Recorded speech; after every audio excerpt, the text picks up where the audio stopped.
Welcome to GRC 605 Unit 4 presentation. I am Lamont Bass, and today I'll be your presenter for Unit 4's presentation covering conducting a correlational analysis. We'll start with our agenda. Number 1, we'll present an introduction. Number 2, we will start the hypothesis rejection rule and supporting details. Number 3, we'll conduct the correlational test using PSPP. Number 4, we'll examine PSPP's output and relevant hypothesis tests. Number 5, we'll offer my takeaways. And number 6, we'll be closing.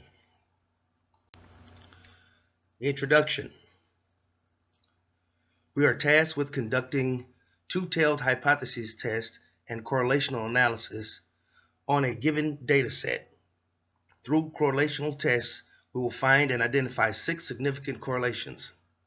In doing so, we will be determining the probability that the correlation is a real one and not a chance occurrence from the 10 overall tests. Using PSPP software, we will undergo a series of 6 steps to conduct correlational tests to find significance and follow up with APA write-ups.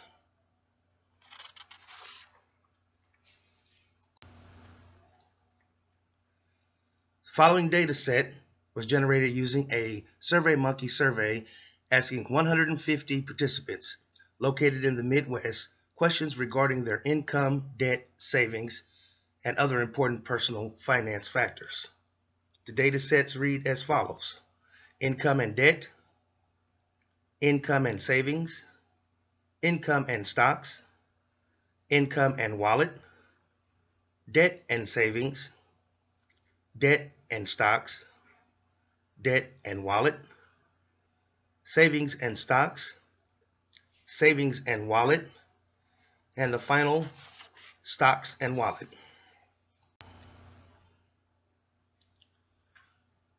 Our findings, after conducting tests for all 10 data sets, begins with data set number 2, hypothesis test, income and savings. The following correlational test was conducted. There is no correlation between income and savings. There is a correlation between income and savings. The correlational coefficient and its p-value were calculated using PSPP, assuming A equals 0.05. A significant correlation emerged. R equals 0.91 and P equals 0.00. The test rejected the null hypothesis and concluded there was a correlation between the income and savings.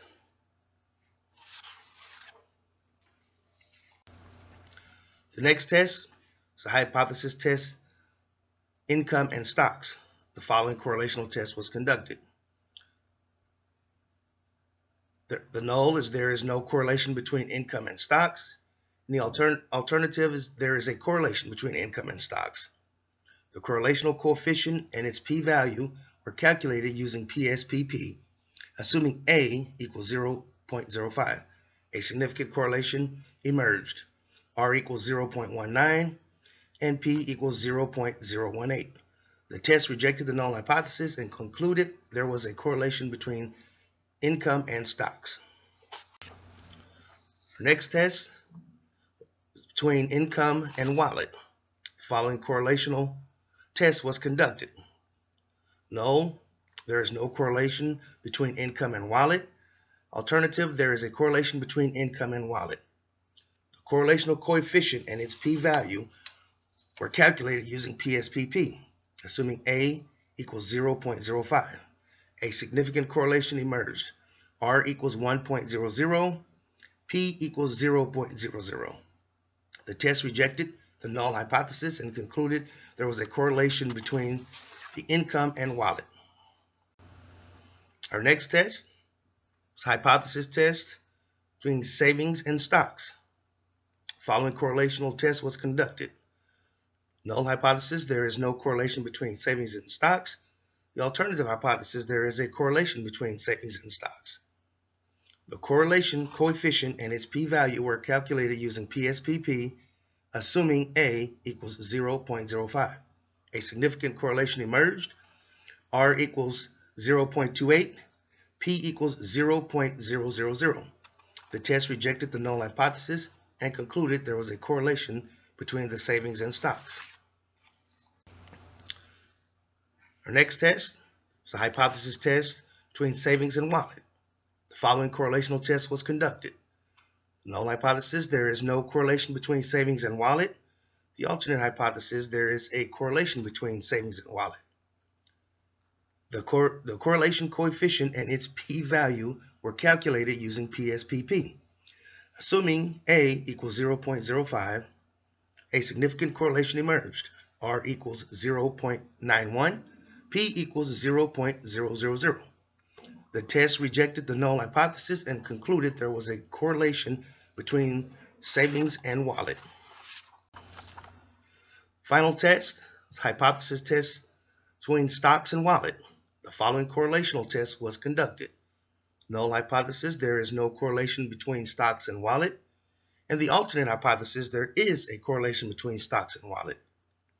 The correlation coefficient and its p-value were calculated using PSPP, assuming A equals 0.05. A significant correlation emerged. R equals 0.19. P equals 0.17. The test rejected the null hypothesis and concluded there was a correlation between stocks and wallet. Takeaways. Number one, PSPP can perform correlations that are done very fast and efficiently.